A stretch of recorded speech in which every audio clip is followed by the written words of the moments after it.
On a le plaisir, on a le plaisir de vous accueillir ce matin pour vous présenter l'évaluation socio-économique des investissements publics. Alors, ce webinaire, il s'inscrit dans toute une série de webinaires que Google Management organise régulièrement. Vous pouvez d'ailleurs suivre ces événements sur notre page LinkedIn. Voilà, régulièrement, on essaye de faire ça plus ou moins toutes les semaines. Vous parlez des différents sujets sur lesquels on travaille et à partir de nos expériences, partager sur des sujets qui vont être de plus en plus courants dans le cadre de vos activités. Et c'est notamment le cas de l'évaluation socio-économique. Et ici, on va vous présenter cette évaluation socio-économique dans le cadre des investissements publics. Vous allez voir, c'est quelque chose d'assez bien cadré et défini, mais et ce sera l'objet de la conclusion finalement. Je vais directement à la fin, mais c'est que ce type de pratique que je vais vous présenter pour les investissements publics, c'est amené à s'étendre à l'ensemble des acteurs de l'économie. Donc, sans plus tarder, on va commencer par se présenter chacun. Donc aujourd'hui, il y aura trois intervenants, pardon. À commencer par moi. Je vais commencer par moi. Je vais me présenter. Je suis William Hubelman et donc je suis manager dans le cabinet de conseil qui organise ce webinaire Goodwill Management. Goodwill Management que j'aurai le plaisir de présenter dans quelques minutes. Et je suis accompagné en présentiel par Thomas. Bonjour à tous, Thomas Poitlon, je suis consultant en macroéconomie du cabinet Totum.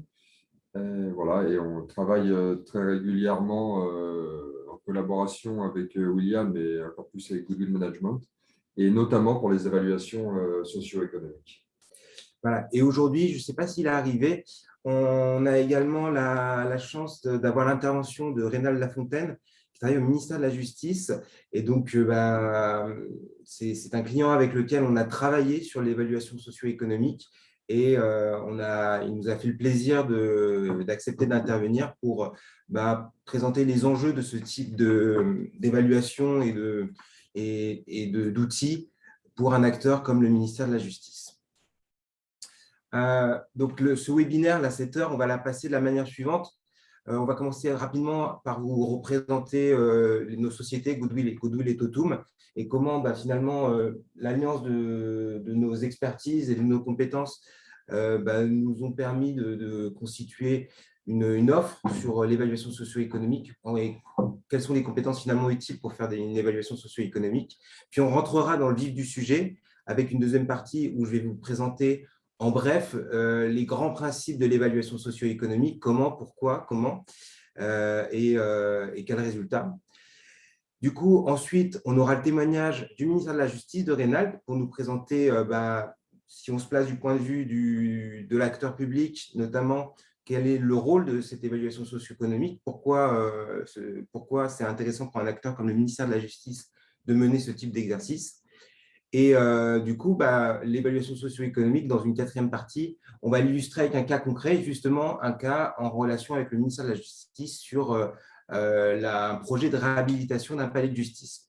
Et enfin, on se gardera quelques temps à la fin du webinaire pour échanger et éventuellement répondre à vos questions. On se fera un plaisir d'y répondre.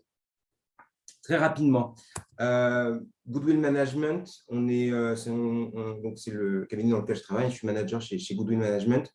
Très rapidement, c'est un cabinet de conseil et d'études d'une vingtaine de personnes et on intervient bien sûr dans le champ et l'ensemble des thématiques du développement durable, de la responsabilité sociétale des entreprises. Et notre particularité, c'est que sur ces champs du développement durable, on a une expertise assez rare en termes de mesures d'impact et plus particulièrement de valorisation en euros des impacts qui sont générés par des actions dans le champ du développement durable. Donc, par exemple, si je me place du point de vue d'une entreprise, on va aider nos clients à mesurer le retour sur investissement des actions qu'ils mettent en place dans les champs du développement durable pour eux, et on va également les aider à mesurer la création de valeur qui est générée pour les bénéficiaires de leurs actions lorsque celles-ci sont tournées vers l'extérieur. Cette volonté de faire le lien entre performance extra-financière et performance financière, elle provient également de nos travaux sur le capital immatériel, quelle est la valeur, comment valoriser ce qui n'est pas valorisé dans un bilan comptable pour une entreprise. Et enfin, une expertise sur l'empreinte socio-économique. Comment, en tant qu'acteur, par tout l'argent que j'injecte dans une économie, comment je soutiens une dynamique sur un territoire et je crée de la valeur, je soutiens du produit intérieur brut. C'est aussi, ça fait partie aussi de nos grands champs d'expertise. Je vais laisser Thomas présenter également sa société. Oui, alors du coup, Totum, donc c'est scindé en deux pôles, la partie économie dans laquelle j'interviens. Et là, contrairement à Goodwill, nous, on n'est pas du tout spécialisé dans ce qui est RSE, capital immatériel. Nous, on est plus orienté politique publique, analyse macroéconomique, quels sont les effets là, pour le coup, vraiment économique d'un investissement public, la retombée sur l'emploi, la valeur ajoutée, la consommation des ménages, par exemple. Et de l'autre côté, on a un pôle communication visuelle qui est assez récente, en fait, cette création. On s'est rendu compte récemment que toute étude devait être valorisée. Et pour les valoriser, ben, c'est un vrai travail. Et il faut donc des professionnels. Et en tant qu'économiste, je ne suis pas du tout un professionnel de cette communication. Donc, du coup, on a intégré un designer qui fait toute la partie communication visuelle et qui prend en charge nos études. Et on a pu travailler avec lui pour le ministère, d'ailleurs, pour faire, voilà, mettre en avant certains chiffres. Et donc, c'est tout logiquement que les expertises à la fois de Goodwill en développement durable, mesure d'impact, et les expertises de Totum en économie, macroéconomie, elles ont trouvé un point de convergence pour travailler sur les sujets de l'évaluation socio-économique. Et vous allez très bien le comprendre lors de la deuxième partie là, que je vais attaquer sur la présentation des grands principes de l'évaluation socio-économique qui, vous allez le voir, est bien à la convergence de toutes ces expertises afin de donner une nouvelle dimension à l'évaluation de projet. Et on va voir ça tout de suite. Voilà. Donc, je me suis beaucoup posé la question de par où commencer pour vous présenter l'évaluation socio-économique. Et je pense et je me suis dit que la première chose à faire, finalement, c'était de le résumer sous 3 grands principes pour comprendre en quoi ça consiste et à quoi ça sert une évaluation socio-économique avant de vous présenter plus concrètement et de façon illustrée à quoi ça ressemble. Donc, sur le principe, l'évaluation socio-économique, c'est une évaluation de projets. Voilà, on s'intéresse à des projets. Et l'objectif premier, vraiment, c'est d'aller au-delà d'une pure analyse financière d'un projet. On va aller au-delà du questionnement sur est-ce que mon projet il va me rapporter plus que qu'il m'a coûté en phase de projet. Et donc, pour cela, pour dépasser l'analyse financière, il faut intégrer de nouveaux critères.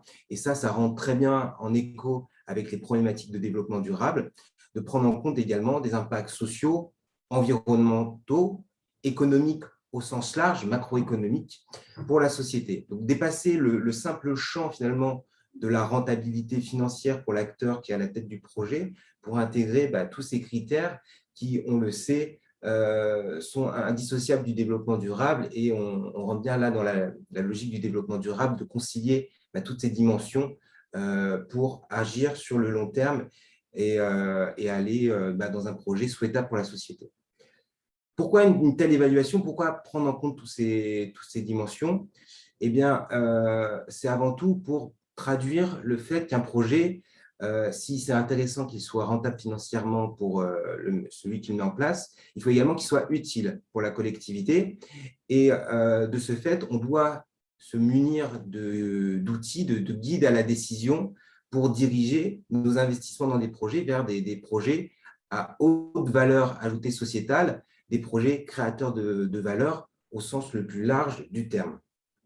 Et enfin, également, donc ça, ce que je vous ai expliqué sur le guide à la décision, c'est lorsque je mets en place cette évaluation en amont du projet, avant le projet, pour édifier le projet le plus utile pour mes parties prenantes, pour la collectivité. Mais également, cette évaluation socio-économique, on peut la faire en aval, après avoir mené à bien le projet. Et là, on va plutôt être dans une logique d'outils de contrôle pour évaluer les effets de la décision, évaluer les effets du projet. Est-ce qu'on est raccord avec les objectifs qu'on s'est fixés? Donc voilà, en synthèse, l'évaluation socio-économique, sur le principe, c'est répondre aux enjeux de l'évaluation de projet et de dépassement de la pure dynamique et de la pure analyse financière de la rentabilité d'un projet. Comment c'est apparu et où est-ce que c'est apparu, cette évaluation socio-économique? Ce qu'il faut savoir, c'est que ça apparaît dans l'administration publique, dans l'ordre de la sphère publique, ce qui est assez logique avec ce que je vous ai expliqué sur le fait que ce soit important de prendre en compte l'utilité du projet pour la société. Donc, c'est tout logiquement que c'est apparu dans l'administration publique. Et ça commence dès les années 60 avec le commissariat général au plan, qui est dans cette logique de trouver des critères, des paramètres pour rationaliser les choix d'investissement, pour diriger les investissements vers les plus utiles pour la société.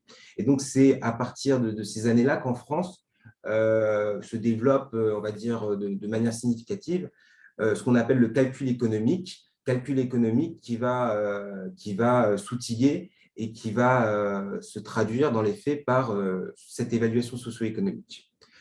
Voilà, donc entre ces années-là, les méthodes se développent, les recherches se font, et c'est le secteur des transports le premier qui s'empare et qui se voit dans l'obligation de mener des évaluations socio-économiques.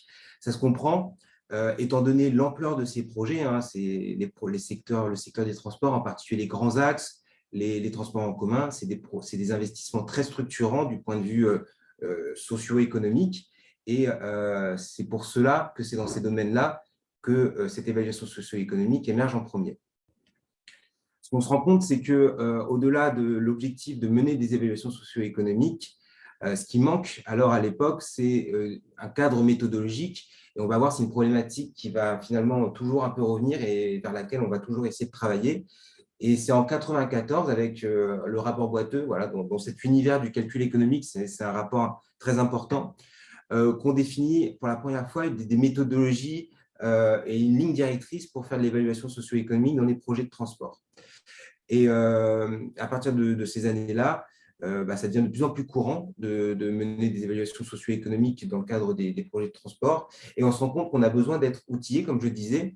Et donc, ça, c'est dans les années 2000, on commence à travailler sur l'intégration des enjeux environnementaux, en particulier le climat, la biodiversité, sur lesquels on sait que l'impact des gros projets publics d'aménagement ont un impact fort et sur lesquels, pour l'instant, on était assez peu outillés. Voilà. Jusqu'à présent, on se concentrait beaucoup dans les évaluations socio-économiques sur la mesure du temps que je fais gagner aux gens en mettant en place tel axe, en mettant en place tel transport. Mais pour prendre en compte les impacts environnementaux, c'était encore assez faible. Donc, le Centre d'analyse stratégique travaille à produire des méthodologies pour évaluer ces impacts-là. Date très importante, c'est 2012, où une loi crée une obligation de produire une évaluation socio-économique pour les grands projets à financement public. Et sur l'ensemble des secteurs, pour l'ensemble des acteurs, on verra sur des grands projets, c'est-à-dire pour un montant minimal des projets d'un budget minimal, on le verra, je détaillerai ça après, mais chose importante, tous les gros projets doivent faire l'objet d'une évaluation socio-économique. On intègre vraiment ces dimensions socio-économiques, environnementales dans l'évaluation de projet obligatoirement. Du coup, pour amener et aider les acteurs à respecter cette obligation, en 2013, on a un rapport aussi important, le rapport Kiné, qui sort et qui pose, un peu comme ça avait été fait pour le rapport Boiteux, mais ici pour l'ensemble des secteurs, les grandes bases méthodologiques. En 2017, le rapport Guénéry qui propose là un guide pratique. On essaye d'être le plus concret possible pour aider les acteurs qui mènent des évaluations socio-économiques. Et enfin, et finalement, vous voyez bien, hein, ça suit l'émergence des sujets de développement durable et l'actualité sur la prise en compte de ces enjeux dans nos politiques d'évaluation. En 2019, la dernière grosse date sur l'évaluation socio-économique, c'est encore Tinet qui travaille sur le sujet pour repenser et retravailler le coût du carbone pour, dans ses évaluations socio-économiques, lui donner un poids plus important, étant donné l'urgence climatique et le retard qui a été pris. Dans les évaluations, le carbone doit prendre une place plus importante et donc on revoit cette évaluation.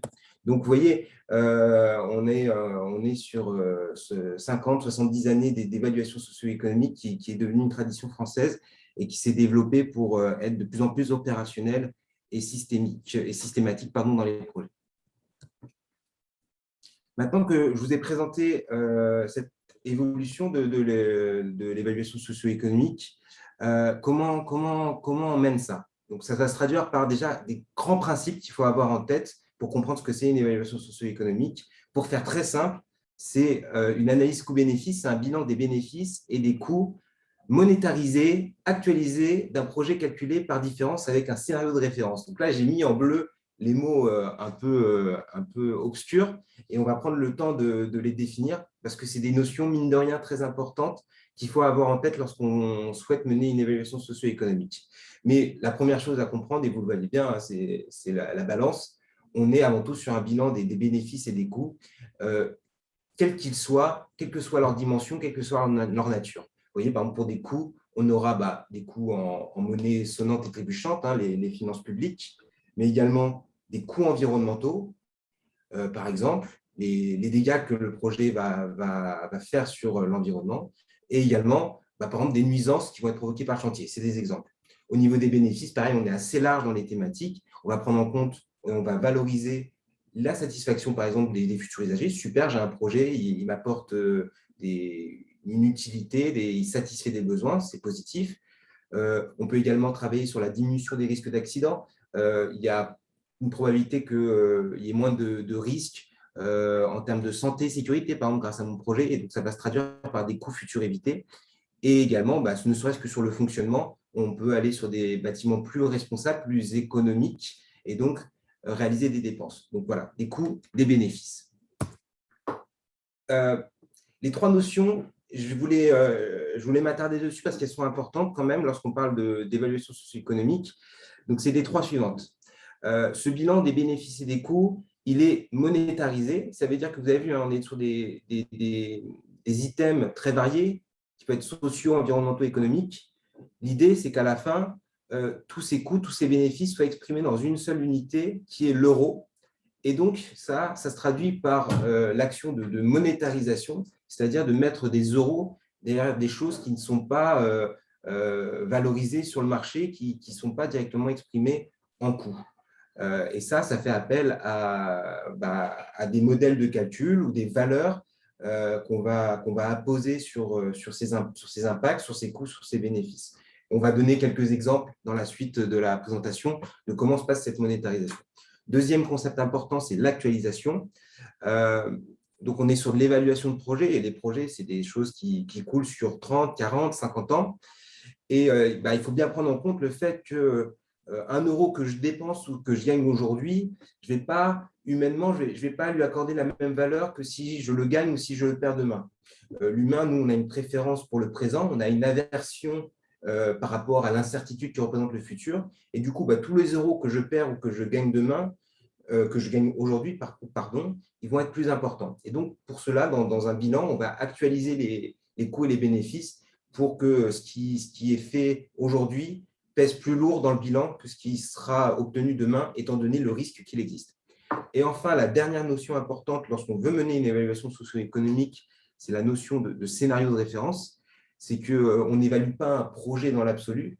Par exemple, sur les gaz à effet de serre, l'idée, ce n'est pas de faire un bilan carbone, par exemple, si mon projet il porte sur la réduction d'émissions de GES. Non, mon projet, il se compare par rapport à un scénario de référence. Qu'est-ce qui se serait passé si je n'avais pas mis en place le projet? Et donc, on raisonne en delta, on est sur une étude d'impact, finalement, dans cette évaluation socio-économique.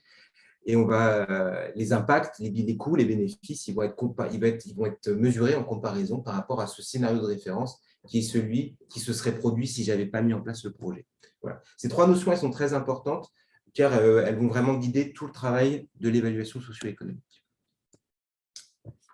À la fin de l'évaluation socio-économique, finalement, on obtient un résultat. Voilà, vous avez compris, hein, c'est un bilan de coûts et de bénéfices. À la fin, on obtient un résultat positif ou négatif.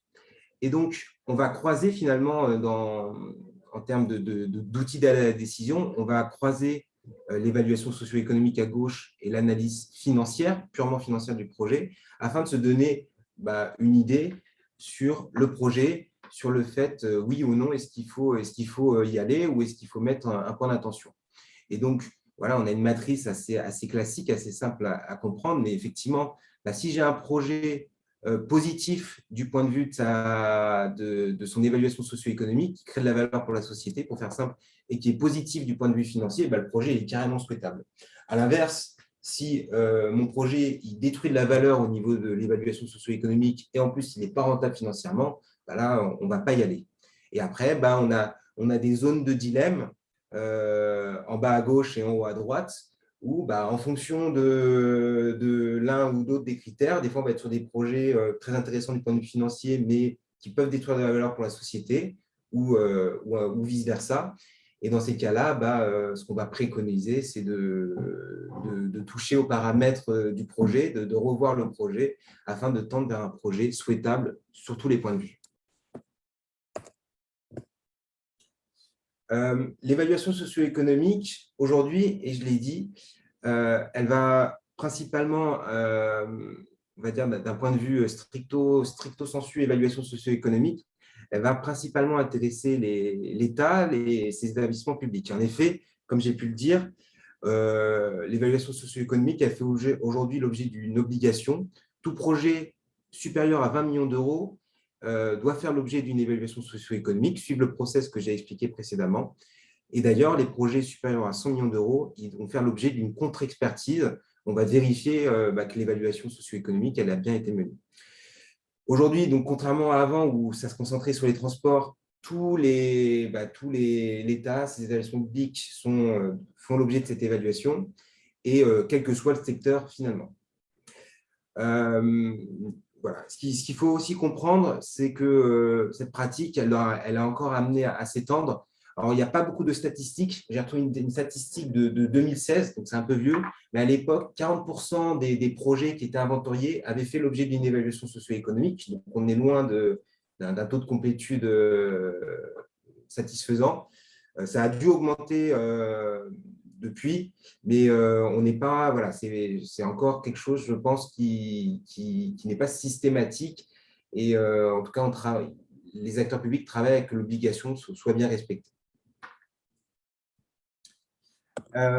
D'ailleurs, en parlant d'acteurs publics, du coup, dans cette troisième partie, on voulait laisser le témoignage à Rénal Lafontaine, qui nous fait le plaisir de sa présence, pour vous expliquer, en tant que ministère de la Justice, quel est l'intérêt de ce type d'évaluation, comment ils l'utilisent dans leur activité, et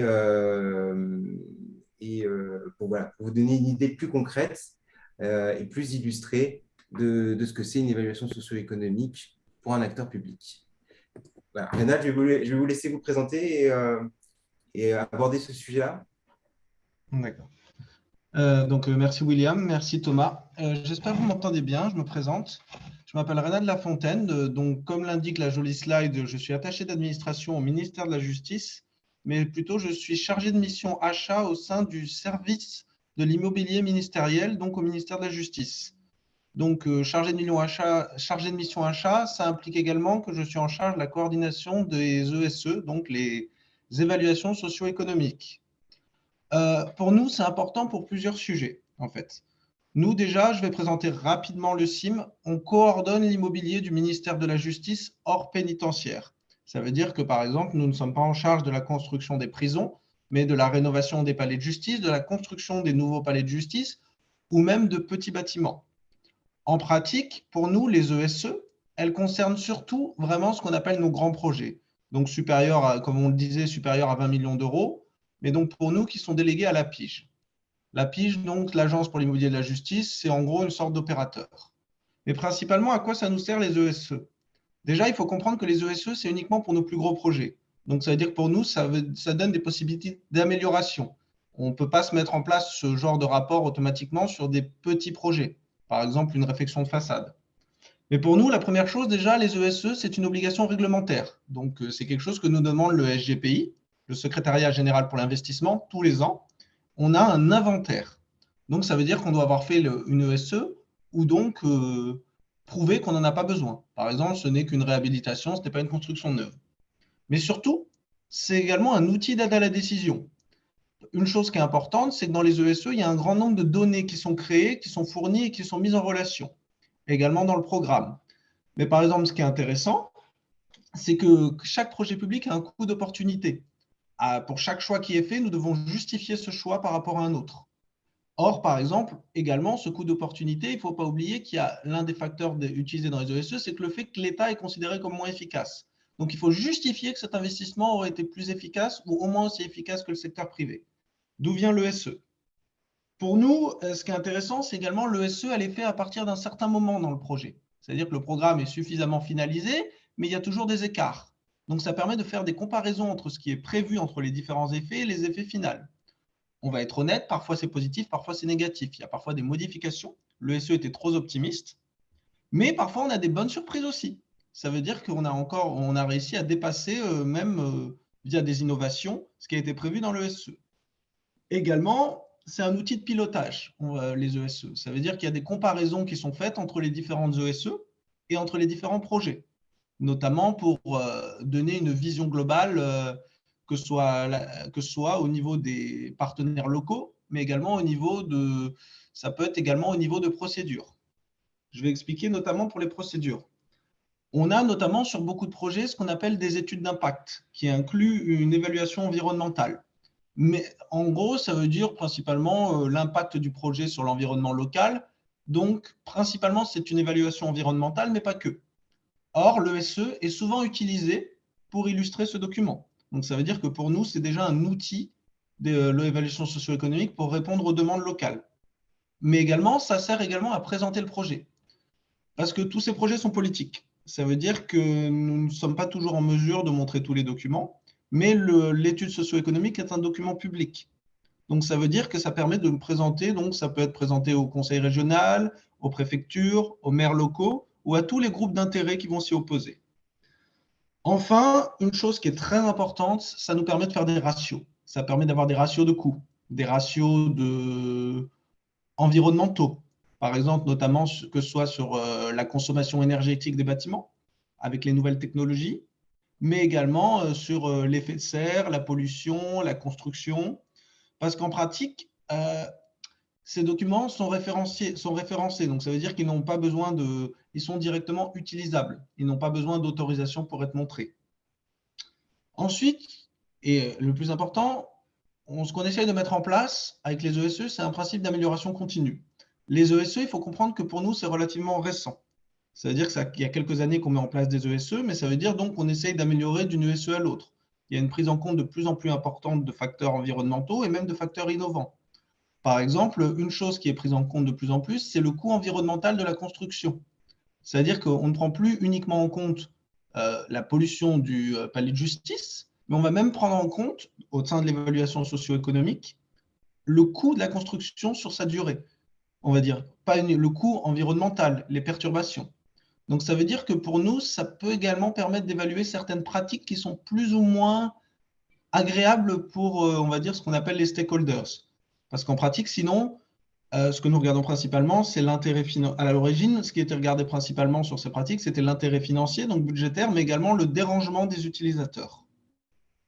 Donc, pour donner une idée rapide, parce que j'ai peut-être parlé un petit peu vite, nous, on regarde, c'est donc une obligation réglementaire, quelque chose qui nous est demandé sur tous les projets, qui dépasse le 20 millions d'euros, mais il faut comprendre que c'est une petite partie de nos activités.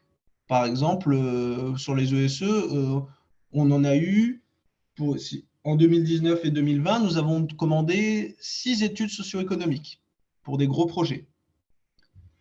C'est un outil d'aide à la décision, coût d'opportunité, comparaison avec le projet final. Est-ce qu'il y a des décalages? Est-ce que le programme a évolué? Est-ce qu'on avait une connaissance suffisante du besoin lorsqu'on a commandé l'ESE? Pilotage des investissements futurs. Toutes les statistiques, donc coûts de relogement, coûts environnementaux. l'amélioration continue. Et enfin, c'est également un outil de relation, donc à la fois pour servir de soutien pour l'étude d'impact et l'évaluation environnementale, mais également pour présenter le projet aux parties concernées, donc les maires, les conseils généraux, mais ça peut être n'importe quoi, ça peut être une association, ça peut être… c'est vraiment variable d'un projet à l'autre parce qu'ils sont très politiques. Voilà à peu près, de manière rapide, ce à quoi nous utilisons les ESE pour le ministère de la Justice. Après, si vous avez des questions, je suis à votre disposition. Mais Super. à la fin du webinaire. Pardon. Super, merci. Oui, effectivement, on gardera un temps à la fin du webinaire pour répondre à l'ensemble des questions. Mais merci. Moi, ce que je retiens déjà, c'est nous, on est du côté de l'évaluateur, du cabinet qui fait l'analyse. Donc, on a nos problématiques d'évaluateur et qu'on va pouvoir illustrer d'ailleurs avec l'étude de cas. Et là, ce qui est intéressant, c'est de voir du côté du client, du donneur d'ordre, comment il exploite finalement les résultats. Et c'était intéressant, notamment les histoires de ratios et comment on en fait quelque chose finalement de ces études. Elles ne vont pas sur un placard, mais on consolide, on en tire des enseignements, on tire des ratios pour faire de la synthèse finalement de ces études et qu'elles servent à quelque chose. On va poursuivre avec l'étude de cas et je vais laisser la parole à Thomas pour vous présenter cette partie. Merci William et encore une fois merci Reynald pour votre intervention. Du coup, comment se structure finalement de façon un peu opérationnelle une ESE? Nous, on le fait en 4 étapes.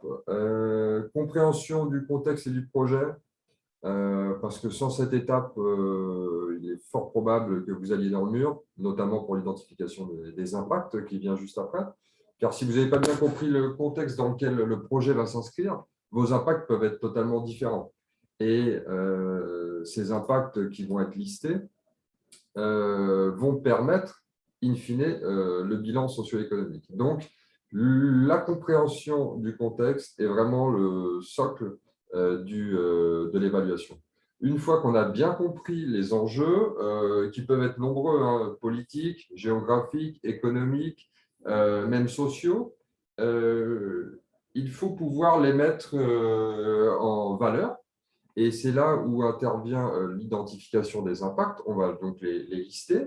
Donc, il peut y avoir, comme on le verra après, par exemple, le coût de la construction du bâtiment, les émissions carbone, les retombées socio-économiques de cet investissement à travers de la valeur ajoutée, de l'emploi. On peut avoir aussi, et là, c'était pour le cas de Basse-Terre qui se situe en Guadeloupe, le confortement sismique et par exemple le coût en vie humaine qui peut être évité ou pour tout ce qui est du bâtiment. Une fois qu'on aura listé du coup tous ces impacts, vous pouvez et on est obligé d'ailleurs de les monétariser afin de pouvoir comparer et surtout les sommer. On ne pourra pas comparer des euros et des vies humaines, des euros et des tonnes carbone. On doit donc tout ramener à une unité commune et l'unité qui sera communément utilisée, c'est l'euro. Alors, une petite subtilité, étant donné qu'on va calculer souvent des effets qui peuvent être différés dans le temps ou qui ont des hypothèses qui peuvent être plus ou moins lointaines, notamment par exemple avec le temps de trajet, on aura des valorisations de temps de trajet en euros par exemple 2015. Il faudra tout ramener à des euros qui seront dans la même unité et à la même année. Donc, en général, il y a un petit calcul à faire en amont pour monétariser ces impacts. Et enfin, comme William l'expliquait très bien, finalement, ce bilan socio-économique, à la fin, c'est la différence ou la balance entre les avantages et les inconvénients de ce projet et qu'on peut projeter et qu'on doit projeter sur toute la durée de vie du projet. Et là, en l'occurrence, c'est une trentaine d'années de durée de vie. Voilà, donc c'est actualisé sur 30 ans. Alors, ce qu'on va vous présenter après, comme c'est noté sur un slide, les chiffres ont été modifiés pour des soucis de confidentialité, mais du coup, on a pris des grandes masses pour expliquer notre propos. Alors, cette histoire de compréhension et de contexte du projet, pour le projet qu'on a évalué Basse-Terre en Guadeloupe, le tribunal était éclaté en 3 juridictions, 3 sites différents. Une demande était, dans la création du projet, c'était de recentrer ces 3 juridictions en un seul et même site. La deuxième chose, c'est le risque sismique qui était assez fort en Guadeloupe et qu'il fallait donc prendre en compte dans la création de ce nouveau projet. Manque de sécurité sur les différents sites. Alors, sécurité au sens large, hein, c'était voilà, les bâtiments étaient un petit peu vétustes. Non pas que les personnes qui se rendaient dans ces bâtiments risquaient leur vie, mais c'est juste, voilà, les bâtiments étaient plus au goût du jour. Vétusté donc des sites, ça va avec. Déficit de surface, en effet. Ces institutions ont été construites, il me semble d'ailleurs pour le palais de justice principal, c'était à Liture, c'est début du XXe, il me semble. Et du coup, les bâtiments étaient d'une surface beaucoup plus réduite. Les fonctionnalités n'étaient pas celles d'aujourd'hui. Du coup, il y avait vraiment un manque de fonctionnalités, pas une optimisation de tous ces espaces. Et enfin, il fallait pouvoir donc réhabiliter ces bâtiments et tout recentrer sur un seul et même lieu, qui est donc l'investissement qui est présenté ensuite, donc le regroupement et la réhabilitation, démolition de certains modulaires et achat de nouvelles parcelles adjacentes. Alors, on a fait une projection à 2030 et on a estimé un budget de 50 millions. Tous ces chiffres, bien sûr, sont factices. Alors, en synthèse, le but, c'était d'améliorer les conditions de travail quand même du personnel judiciaire. Ça, c'est quand même une des demandes qui avaient été faites. Et les conditions d'accueil du justiciable qui sont devenues vraiment très importantes pour pouvoir répondre au mieux aux justiciables. Et c'était une des questions sur l'éclatement des 3 juridictions. Parfois, le justiciable ne savait pas dans quelle juridiction il devait se rendre et donc, du coup, devait faire des allers-retours entre ces derniers. Rationalisation et optimisation du fonctionnement des juridictions. Une nouvelle fois, tout sur un même site permet d'augmenter la rationalisation des échanges entre les personnes, des déplacements et donc d'avoir une plus grande efficacité finalement dans son travail. Et enfin, des équipements de meilleure performance, des équipements qui peuvent être aussi bien dans ce qui est des matériaux avec une baisse de la consommation énergétique, mais dans les bureaux pour être beaucoup plus à l'aise, avoir une meilleure condition de travail, une utilité plus forte. Alors, il faut recenser après les parties prenantes dans l'identification des impacts. Quelle partie va être impactée par les différents impacts, justement. Donc, il y aura la collectivité, ça c'est dans tous les cas, on peut le dire, je pense. Là, les riverains qui se situent autour du palais de justice, le personnel judiciaire qui est aussi très impacté, étant donné qu'il est quasiment un des premiers, une des premières parties prenantes impliquées, et le justiciable qui lui aussi paye ce genre de choses au travers de ces allers-retours dans les différentes juridictions. Puis, il faut recenser donc, et monétariser les effets. Alors là, je vais passer vite parce que je vois qu'il est déjà presque moins le quart. Et voilà, donc les effets financiers qui sont donc tout de suite dans une valeur monétaire. Les effets liés aux travaux de construction du nouveau projet, les effets dus à l'amélioration des conditions de l'exercice de la justice et, en dernier lieu, les effets de l'amélioration de sécurité des bâtiments qu'on va voir en premier avec l'effet sur le confortement sismique. On a au total évalué, c'est ça, une vingtaine d'impacts pour l'évaluation socio-économique et vous voyez avec différentes parties prenantes impactées. Et je pense que le plus important, c'est de passer directement aux différents effets pour vous montrer exactement ce qu'on a pu faire. Oui, juste, c'est quelque chose d'assez banal ce que je vais dire, mais l'identification des parties prenantes, elle est vraiment complémentaire de l'identification des impacts.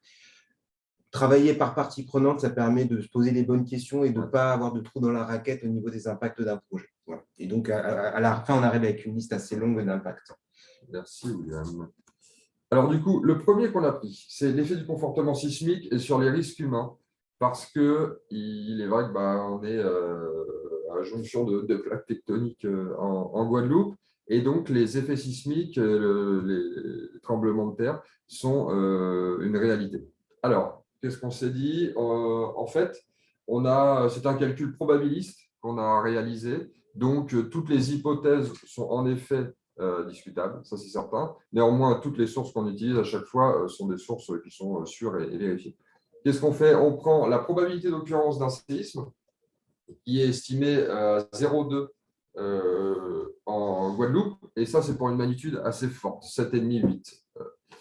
Après, on a intégré le nombre de personnes présentes dans le bâtiment par jour, qui est donc de l'ordre de 169. Et après, ce qui peut faire débat, c'est la valeur statistique d'une vie humaine qui est intégrée dans les rapports qu'on vous a présentés précédemment, que William vous a présenté, qui est dans le rapport Kiné, Guénéry. Voilà, nous avons des valeurs tutélaires. Et là, en l'occurrence, la valeur tutélaire d'une vie humaine, c'est 3 300 000. Tu veux passer?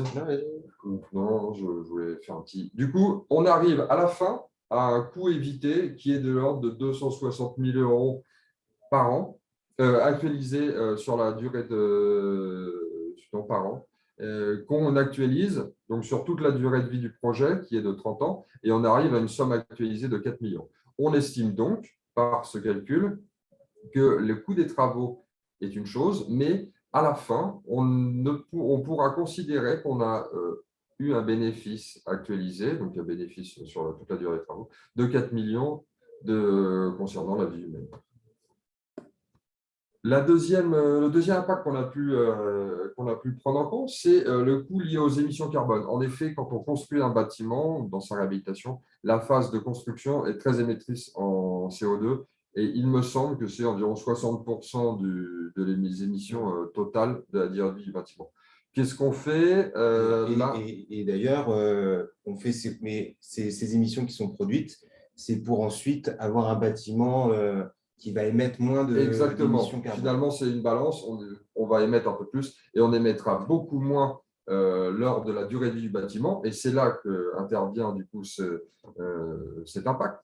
C'est qu'on calcule les consommations, on projette les consommations qui seront utiles pendant la durée de vie, qu'on ramène en tonnes CO2 et qu'on monétarise en euros et qu'on projette sur la durée du projet.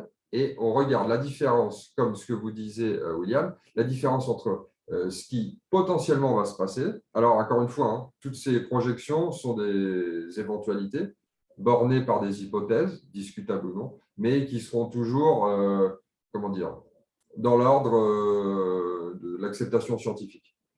Et du coup, donc ces projections de calcul seront toujours mises en balance avec, si on n'avait rien fait, on serait resté aujourd'hui à telle consommation. Donc, on a en grande partie une baisse des consommations par rapport à un scénario de référence où là, nous aurions eu de grosses consommations comme ce qui était avant le projet. Alors là, c'est les retombées économiques et macroéconomiques pour le coup du projet. Quand on fait une construction, une réhabilitation, les entreprises qui viennent construire ce bâtiment ou réhabiliter vont avoir du travail. Elles vont donc acheter du béton, des poutrelles, etc., sur toute leur chaîne de valeur. En même temps, elles vont avoir des salariés à qui elles vont donner un salaire, qui eux vont consommer. Et en fait, toute cette chaîne de clients-fournisseurs, donc de l'entreprise qui va être en effet sur le chantier jusqu'à la boulangerie parce que votre salarié a acheté sa baguette, va créer de la valeur. Et donc, à chaque fois, vous aurez de la valeur ajoutée créée entre l'achat, par exemple, du béton et finalement sa revente. Il y a toujours une marge qui est la différence entre la vente et les consommations intermédiaires, et le prix des consommations intermédiaires. Puis, pareil pour les poutrelles, pareil pour etc. sur toute la chaîne de valeur. Ce qui crée en général, et c'est toujours une discussion, notamment avec le demandeur public, sur la somme qui est à la fin générée et le bénéfice qui est généré qui est toujours assez conséquent. Là, on a mis 60 millions, bien sûr, encore une fois, c'est une valeur que nous avons imaginée. Mais ces sommes sont toujours très importantes. Et il est toujours très intéressant et utile de regarder bien précisément ce qu'on met dans ces modèles macroéconomiques afin de pouvoir avoir une vision quand même encadrée de ces sommes générées qui sont toujours assez simples.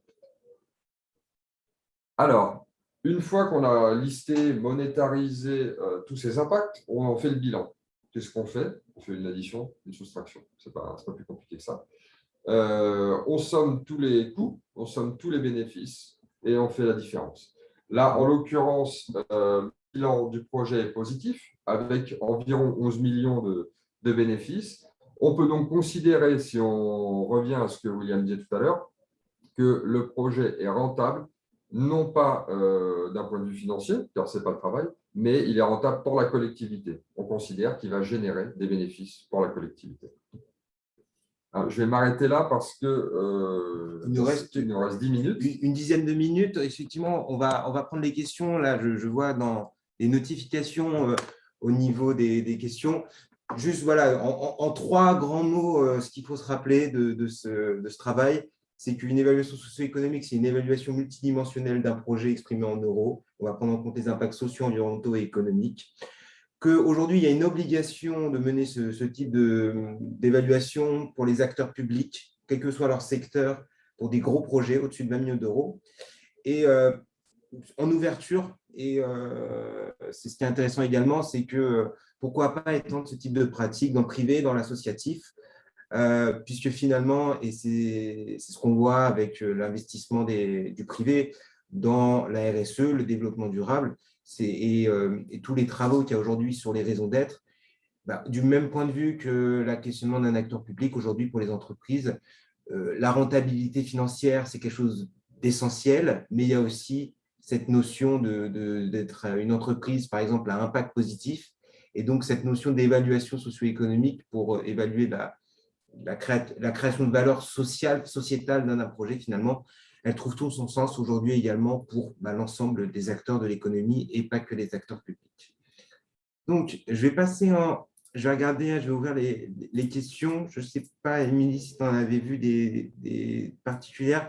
Moi, je vais les traiter. Là, je vois dans la partie questions-réponses, il y a Nathalie Théodon qui nous pose la question, est-ce que le rapport Guénéry est public, c'est-à-dire accessible gratuitement?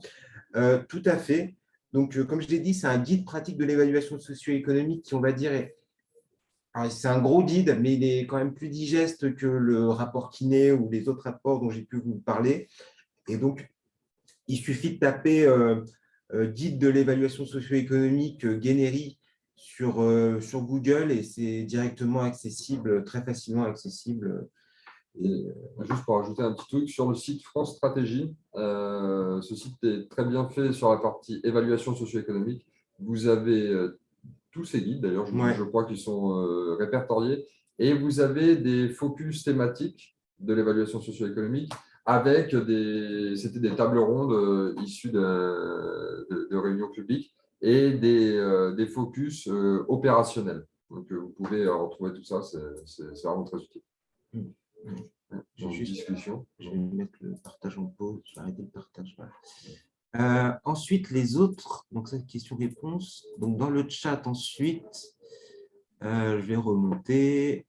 Alors. Tu as besoin d'aide, William? Je pense que j'arrive à m'en sortir finalement. Donc, il y a Jérôme Huet qui demande si l'obligation porte sur le fait que l'État apporte au moins 20 millions d'euros de financement et non le montant lui-même du projet. Oui, pour faire simple, oui, effectivement, le porteur, ce qui va être intéressant, c'est d'où vient le financement et à partir de 20 millions d'euros de financement public, quelle que soit finalement l'entité, mais en tout cas l'entité publique, l'évaluation socio-économique est obligatoire. Je pense que ça répond à la question. Une question pour Reynald. Est-ce qu'une fois que le SE, je suppose, conclut que le projet est réalisable, est-ce que vous passez ensuite à l'étape suivante pour savoir si le projet peut être réalisé en partenariat public-privé? Oui. En général, honnêtement, d'abord, avant qu'il y ait le SE, il y a ce qu'on appelle des schémas directeurs. Ça veut dire qu'ils ont déjà imaginé les différents scénarios Et c'est à ce moment-là qu'est considéré, on va dire, un partenariat public-privé. Après, pour la justice, c'est moins commun que pour les autres ministères, mais ça arrive. Par exemple, il y en a 2 dans notre liste. Mais comme les palais de justice et les prisons sont plus difficiles à construire dans ce domaine-là, hein, pour des raisons sécurité, service public. Après, si une ESE prouve qu'il est négatif, que le projet n'est donc pas viable, il y aura ce qu'on appelle un renouvellement des offres. Ça veut dire qu'ils vont repenser, soit mettre à jour le programme, et donc effectivement, vu que tout est à nouveau possible, le projet peut être considéré en partenariat public-privé. Mais en pratique, quand on réalise quand même l'étude socio-économique, c'est qu'on a quand même déjà choisi un scénario. Donc ça veut dire que ça a quand même été considéré déjà avant. Ou alors c'est qu'on a mal analysé le besoin, mais le SE va nous l'indiquer, mais c'est quand même grave aussi.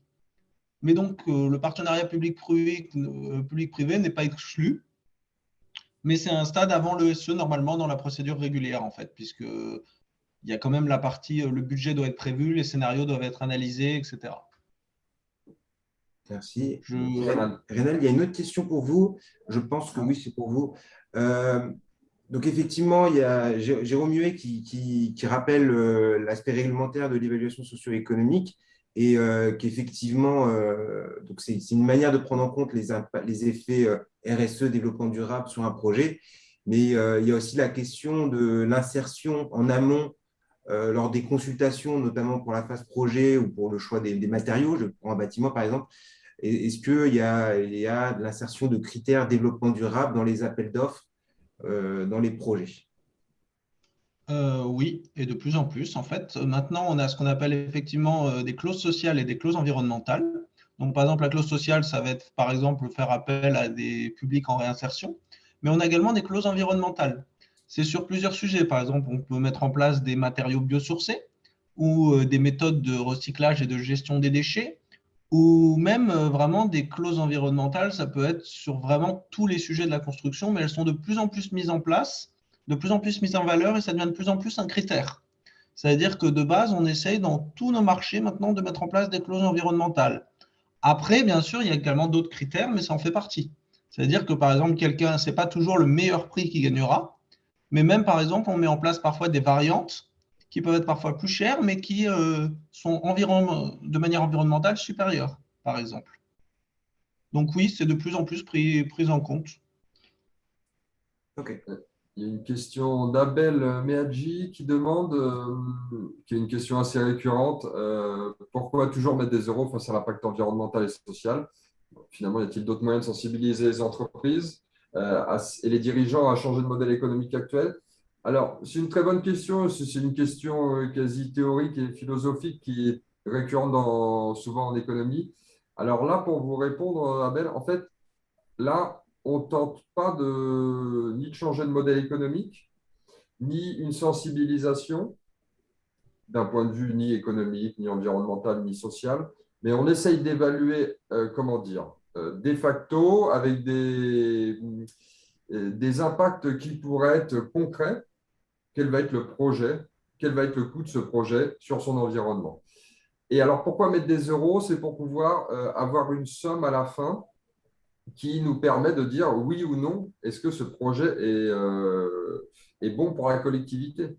Et on est dans un monde où finalement l'euro est une unité commune, on serait aux États-Unis, ce serait le dollar, mais du coup l'unité monétaire permet de comparer des choux et des carottes, du coup on ramène tout à l'euro. Mais en fait, dans l'ESE et notamment pour votre question, il n'y a pas, comment dire, de philosophie, malheureusement, sur un changement de paradigme. Je pense que cette question, Abel, pourrait faire l'objet d'un webinaire en soi. Exactement. Une autre question de Jérôme Huet. Quel organisme définit le coût ou la valeur de ces impacts? Quel organisme identifié et non contestable détermine la valeur de ces impacts? Alors, il y a toute une batterie de valeurs qui existent, qu'on appelle valeurs tutélaires, qui sont définies par France Stratégie, par les ministères, enfin, par le pouvoir public. Donc, ces valeurs, elles sont vraiment incontestables 100%. C'est des valeurs tutélaires de l'État, donc notamment sur les questions de carbone, sur les questions de temps gagné grâce à un projet, sur les questions de vie humaine, d'impact de polluants, de bruit, ce genre de choses-là. Donc, sur des on va dire, sur des sujets emblématiques et génériques à beaucoup de projets, on va avoir des valeurs tutélaires. Et ensuite, libre à l'évaluateur de creuser d'autres impacts. C'est aussi ça qui était intéressant finalement, hein, c'est d'être le plus exhaustif possible dans la valorisation. Et dans ces cas-là, on s'appuie sur la littérature académique et économique dans des publications, des revues de publication. Hein, bien sûr, on ne se base pas sur des travaux de charlatans. Mais voilà, donc en termes d'organisme, il y a les valeurs tutélaires de l'État qui font vraiment référence et qu'on peut trouver notamment dans le guide dont j'ai parlé de l'évaluation socio-économique. Encore Jérôme, est-ce que dans votre ESE, les coûts de maintenance, d'entretien de maintenance et redémarrage sont intégrés, qui plus est sur trop de temps? Donc, tout à fait. Et donc, les coûts de maintenance, d'entretien, etc., du bâtiment avant projet, donc dans le scénario de référence, on les a projetés sur la durée de l'évaluation, sur 30 ans, de même que ces coûts pour le nouveau bâtiment. Donc, en prenant en compte des ratios du ministère. Est-ce que vous pourriez nous préciser, Reynald, les ratios qu'on utilise pour projeter sur le nouveau bâtiment? Je ne sais pas si les ai en tête, mais… Non, mais juste nous en dire un mot. C'est sur les nouvelles constructions. En fait, vous faites du feedback petit à petit, vous faites des ratios, c'est ça? Oui, en fait, ce qu'on fait déjà, bien sûr, c'est qu'effectivement, tous ces ratios, tous ces coûts sont mis en place. Et ensuite, on fait ce qu'on appelle des ratios d'analyse. Ça veut dire qu'on va comparer les anciens aux nouveaux. On met en place des comparaisons sur à la fois la progression et ce qu'on essaye de mettre en place actuellement, parce qu'en fait, le SE est quand même ce qu'on appelle une projection sur certains points sur les ratios. Donc, ce qu'on essaie de faire en place, c'est ensuite de mesurer sur les palais de justice qui sont livrés quels sont les coûts effectifs, de voir l'impact de certaines technologies, certaines méthodes de construction pour adapter au futur palais de justice, en fait. Et le but, c'est de faire… Ah, allez-y, on vous écoute, Rénal. d'accord. Le but, c'est quand même effectivement d'apprendre de nos erreurs et de mettre en place les ratios les plus intéressants, que ce soit au niveau coût, mais aussi au niveau environnemental. Donc oui, les ratios sont pris en place dans le SE. Sur 30, voire même parfois plus, ça peut… et effectivement, on s'en sert pour faire des ratios et notamment les ESE les plus récentes se basent sur des ratios relevés sur les palais de justice livrés relativement récemment. Parce qu'il y a une grosse différence entre un palais de justice construit il y a 30 ans et un palais de justice construit maintenant, en fait. Merci, Rénal. Merci beaucoup, Rénal. Il est 10 heures, on est dans les temps. Émilie, je ne sais pas si tu veux conclure ou si je conclue, s'il y a des choses à dire en fin de webinaire, mais en tout cas… Déjà, on était contents de faire ça. On était contents de faire ça. On vous partage bien sûr les supports, le webinaire est enregistré. Là, voilà, j'ai reprojeté pour vous donner mes coordonnées si vous souhaitez prolonger la discussion. Voilà, c'est tout pour nous. Et on reste à votre disposition. Si vous avez d'autres questions après le webinaire, on sera ravis de pouvoir y répondre. Émilie, tu as un mot de la fin? Eh bien, rendez-vous le 9 décembre, si je ne me trompe pas, pour un webinaire sur la RSE dans les PME. Tout autre sujet. Merci beaucoup. Merci à tous. Bonne journée. Au revoir.